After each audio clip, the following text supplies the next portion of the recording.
সৌরভ গাঙ্গুলিকে আমি ক্রিকেটার হিসেবে নমস্য ব্যক্তি।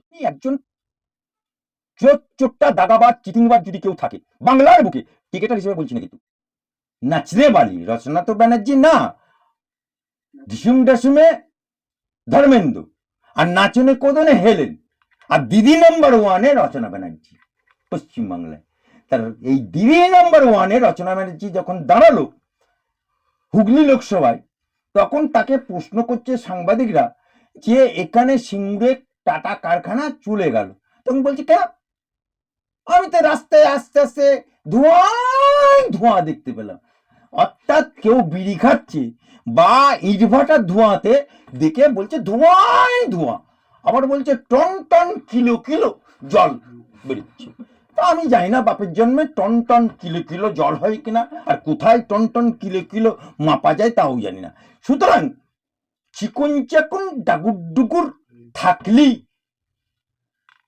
দিদি নাম্বার ওয়ান হয়ে যায়, কিন্তু এমপি হওয়া যায় কিনা আমার জানা নেই।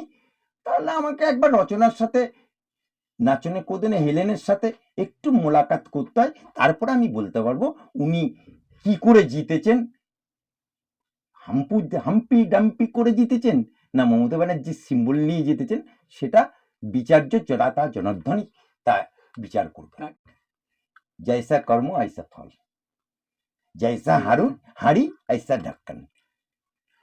উনাকে যখন একটা লোক এরকম করে হাতে করে একটা ফল নাকি লাউ কিছু দিতে গিয়েছিল, বলছে আমি খুব ভালোবাসি, ওল ওল ওল ওল, সেই বাংলার ওল, আর এমনি এমনি গালে ওল্ল তোর ছেলে মুরুক, তা সেই ওল্ল তোর ছেলে মুরুক, তা সেই অবস্থা এই রচনা ব্যানার্জি। সৌরভ গাঙ্গুলিকে আমি ক্রিকেটার হিসেবে নমস্য ব্যক্তি, এই জায়গায় অস্বীকার করব না, কিন্তু দাদা নম্বর ওয়ান শিল্পপতি, উনি একজন চোট্টা দাগাবাজ চিটিংবাজ যদি কেউ থাকে বাংলার বুকে, ক্রিকেটার হিসেবে বলছি না কিন্তু, চোট্টা দাগাবাজ, এবং কোন পার্টির সাথে কিভাবে ঘর করতে হয় সেটা সৌরভের কাছে শিখতে হবে।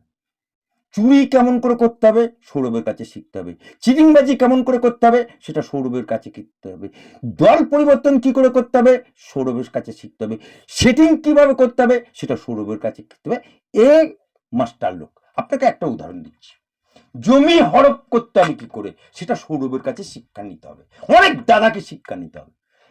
এই সৌরভ গাঙ্গুলি যখন সিপিএম এর যুগ, লাল ঝান্ডা করে ঠুকার, এই সৌরভ গাঙ্গুলি সুভাষ চক্রবর্তীর হাত দিয়ে সল্টলেকের বুকে যে সম্পত্তির মূল্য কোটি কোটি টাকা, ক্রিকেট একাডেমি করবো বলে কয়েক একর জমি নিয়ে নিল, সিপিএম এর সাথে ঘর করা হয়ে গেল, সিপিএম চলে গেল, উনি ক্রিকেট একাডেমির আর কোনো জায়গায় নেই, আর সেই জায়গা এখন পর্যন্ত পড়ে আছে।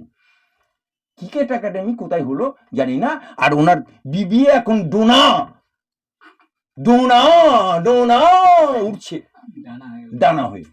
সেই জায়গাতে আজকে সৌরভ গঙ্গোপাধ্যায়কে আবার কত বড় ধান্দাবাজ দেখুন, ভারতের স্বরাষ্ট্রমন্ত্রী অমিত শাহ তাকে বাড়িতে লাঞ্চ করিয়ে, ডোনাকে দিয়ে ওর স্ত্রীকে দিয়ে সার্ভ করিয়ে ক্রিকেট একাডেমির মানে অল ইন্ডিয়া ক্রিকেটের সভাপতি হয়ে গেল।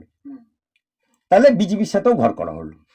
তারপরে মমতা বাবুর সাথে ঘর করে স্পেনে ওখানে ঘোষণা করছে এই সৌরভ গাঙ্গুলি, এই দাদা নম্বর ওয়ান, এই শিল্প করবে, ইস্পাত শিল্প, এত কোটি টাকা, সেটাও জমি হারত হলো। তাহলে সুতরাং ও একটা মাস্টার পিস, মানে ঘাড় কেন কাপ, আমি সৌরভ গাঙ্গুলি এক জাত।